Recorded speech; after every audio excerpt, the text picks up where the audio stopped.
Meghdoot episode 3 રામગીરીનું સૌંદર્ય અને સંદેશ યાત્રાની શરૂઆત. ક્યારેક પ્રકૃતિ માત્ર દ્રશ્ય નથી હોતી, તે આપણા મનની લાગણીઓનું પ્રતિબિંબ બની જાય છે. મિત્રો, આપનું ફરી સ્વાગત છે મહાકવિ કાલિદાસની અમર કૃતિ મેઘદૂતની યાત્રામાં.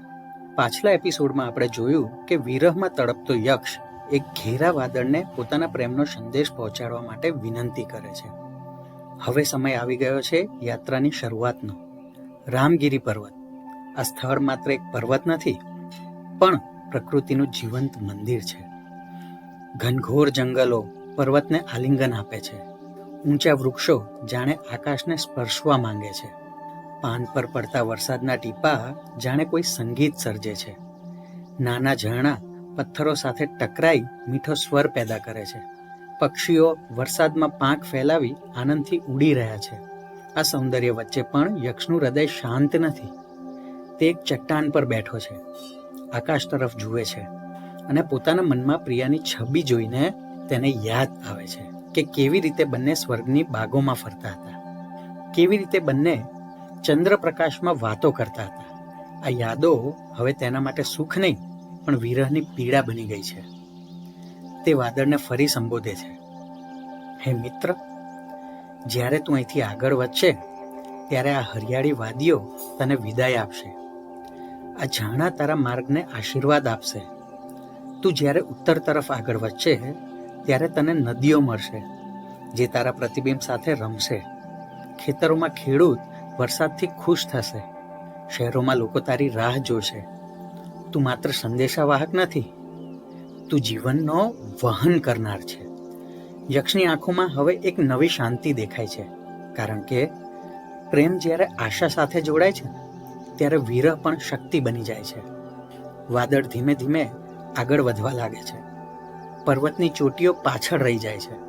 જંગલનો સંગીત ધીમે ધીમે ઓસરી જાય છે અને શરૂ થાય છે એક દિવ્ય યાત્રા.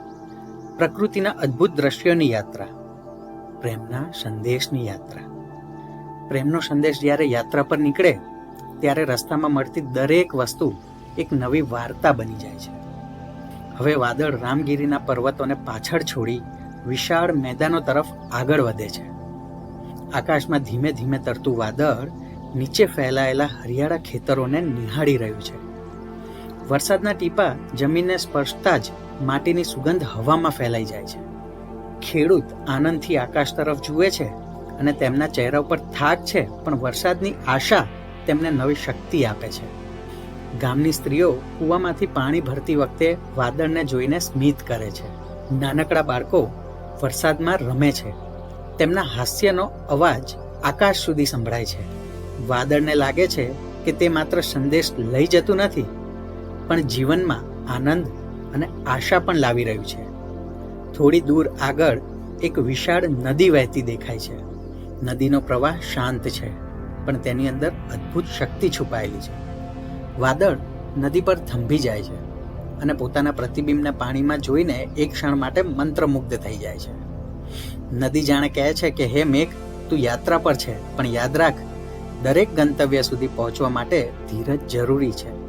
વાદળ ફરી આગળ વધે છે. સૂર્યાસ્તનો સમય છે. આકાશ કેસરીયો બની ગયો છે. શહેરના મંદિરોમાં ઘંટનો નાદ સંભળાય છે. દીવો પ્રગટે છે અને લોકો પ્રાર્થના કરે છે. વાદળને લાગે છે કે માનવ જીવન પણ એક યાત્રા જ છે. દુઃખ અને સુખ, મિલન અને વિરહ, આ બધું જીવનનો એક ભાગ છે. યક્ષનો સંદેશ હવે દરેક ક્ષણ સાથે પોતાના ગંતવ્ય તરફ આગળ વધી રહ્યો છે, પરંતુ આગળની યાત્રા વધુ અદ્ભુત બનવાની છે. વાદળ હવે પહોંચશે એક એવી નગરીમાં જેને સૌંદર્ય અને સંસ્કૃતિનું હૃદય કહેવાય છે. કઈ છે આ નગરી? ત્યાં શું જોવા મળશે? આ જાણશું આપણે આવતા એપિસોડમાં. જો તમને આ યાત્રા ગમે તો જરૂર ફોલો કરો અને શેર કરો. હું ફરી મળીશ મેઘદૂતની આગળની સફર સાથે.